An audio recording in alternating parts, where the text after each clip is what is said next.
కాంగ్రెస్ ప్రభుత్వం పరిపాలన చేతగాక ప్రశ్నించే గొంతుకులపై అక్రమ కేసులు పెట్టి అరాచకాలకు తెరలేపారని పెద్దపల్లి జిల్లా బీఆర్ఎస్ పార్టీ అధ్యక్షుడు మాజీ ఎమ్మెల్యే కోరుకంటి చంద్ర ఆరోపించారు. ప్రభుత్వ విధానాలపై వ్యతిరేకంగా సోషల్ మీడియాలో పోస్టులు పెట్టారని, నల్లబాలు అలియాస్ శశిధర్ అనే ఉద్యమకారునిపై ఉమ్మడి జిల్లాలో పోలీసులు కేసులు నమోదు చేశారని తెలిపారు. పరిపాలన చేతగాక ప్రశ్నించేటువంటి గొంతుకలను ఇలా కేసులు పెట్టి నిర్బంధించి భయభ్రాంతులకు గురి చేసి వాళ్ళకు ఇష్టం ఉన్నటువంటి రీతిలో పరిపాలన చేయడానికి వాళ్ళు ఈ అరాచకత్వానికి తెరలేపినట్టుగా అర్థమవుతూ ఉన్నది. నల్లబాలు ఒక సామాజిక కార్యకర్త, ఒక ఉద్యమకారుడు, ఒక చైతన్యం కలిగినటువంటి యువకుడు. తెలంగాణ ప్రాంతంలో ఇవాళ ఈ ప్రభుత్వాన్ని ప్రశ్నించేటువంటి party BRS party. BRS party ఎక్కడ అన్యాయం జరిగినా, అధికారం లేకున్నా ఆనాడు సమైక్యాంధ్రులు చేసేటువంటి కుట్రను నిలదీసినటువంటి పార్టీ బీఆర్ఎస్ పార్టీ.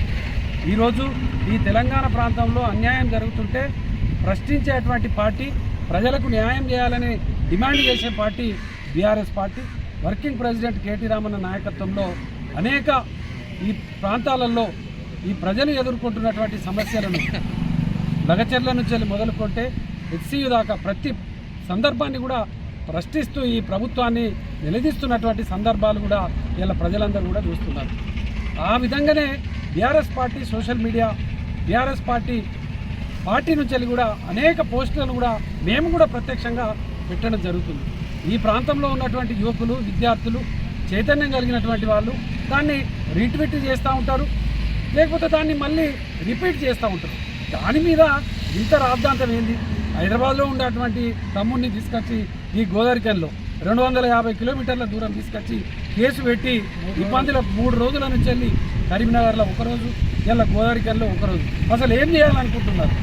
నక్సలైట్లు అనుకుంటున్నారా? ఈ తెలంగాణ సమాజంలో ఉన్నటువంటి యువకులు మీరు ఈ విధంగా చేస్తే చాలా ఇబ్బంది గురి అవుతుంది.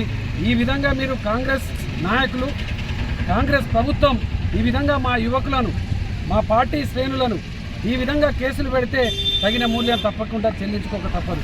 ఈ కేసులు బనాయించి ఈ విధంగా ఇబ్బందులకు గురి చేస్తే మీకు రాబోయే కాలంలో మళ్ళీ మేము అధికారంలోకి వచ్చిన తర్వాత తప్పకుండా ఇదే పోలీసుకు తగిన బుద్ధి గుణపాఠం చెప్పేటువంటి విధంగా మళ్ళీ బీఆర్ఎస్ ప్రభుత్వం కూడా తెస్తుంది. కాబట్టి తప్పకుండా ఇటువంటి కవ్వింపు చర్యలు మానుకోవాలని ఈ సందర్భంగా మేము హెచ్చరిక చేస్తూ ఉన్నాము ఈ ప్రభుత్వాన్ని. ఈరోజు నల్లబాలు అలియాస్ శశిధర్ గౌడ్ గారు మనకు సంబంధించిన రామగుండం సైబర్ క్రైమ్స్లో ఆయన ఎఫ్ఐఆర్ను బేస్ చేసుకుని హైకోర్టులో క్వాష్ పిటిషన్ ఫైల్ చేయడం జరిగింది. హైకోర్టు ఆర్డర్ ప్రకారం ఈరోజు నల్లబాలుతో పాటు చంద్రన్న, అదేవిధంగా బీఆర్ఎస్ పార్టీ కార్యకర్తలంతా, రామగుండంకి సంబంధించిన కార్యకర్తలు, మా టీం బీఆర్ఎస్ లీగల్ టీం ఈరోజు పిఎస్కి రావడం జరిగింది. క్లియర్గా ఇందులో ఆర్డర్ ప్రకారం 35 క్లాస్ 3ని అంటే 41 పాత 41 ఇయర్స్ సిఆర్పిసి నోటీస్ ఇష్యూ చేయమని కన్సెంట్ డిఎస్పీ గారికి హైకోర్టు ఆర్డర్ ఇవ్వడం జరిగింది. ఇప్పుడు డిఎస్పీ గారిని ఇప్పుడే మేము కలిసాము. ఒక ½ అవర్ తర్వాత ప్రాసెస్ స్టార్ట్ చేయడం జరుగుతున్నట్టు తను చెప్పడం జరిగింది. అంటే ఇక్కడ బాలు మీద ఒకే రోజు ప్రభుత్వం ఉద్యోగులు అంటే పోలీసులు విధులు నిర్వహిస్తున్నటువంటి పోలీసులు కరీంనగర్లో ఒక కానిస్టేబుల్ కంప్లైంట్ ఇస్తాడు, అదేవిధంగా రామగుండంలో ఒక కంప్లైంట్ ఇస్తాడు. ఇక్కడ బాలు గారు చేసినటువంటి తప్పు ఏముంది? ఆర్టికల్ 19 కాన్స్టిట్యూషన్ అనేది క్లియర్గా చెప్తుంది ఫ్రీడమ్ ఆఫ్ స్పీచ్ గురించి. అదేవిధంగా నిన్న కరీంనగర్ సైబర్ క్రైమ్ బ్యూరోలో ఇన్వెస్టిగేషన్ సందర్భంలో పర్సనల్ అంటే రైట్ టు ప్రైవసీ అనేది, right to privacy is a fundamental right, అంటే కాన్స్టిట్యూషన్ ఇచ్చిన రైట్ అది.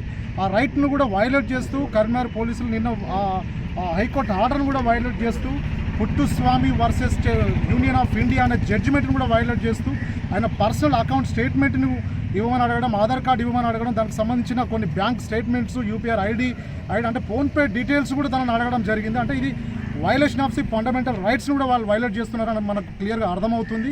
ఈ విషయంలో అంటే ఇక వైలేట్ అంటే క్లియర్గా హైకోర్టు ఆర్డర్ని కూడా వాళ్ళు వైలేట్ చేస్తున్నట్టు మనకు కనబడుతుంది. ఆర్డర్ మేము ఫాలో అవుతామని చెప్పి ఈరోజు పిఎస్కి రావడం జరిగింది. వాళ్ళు ఏ కండిషన్ ఉన్నా మేము కండిషన్ ఫాలో అవ్వడం జరుగుతుంది.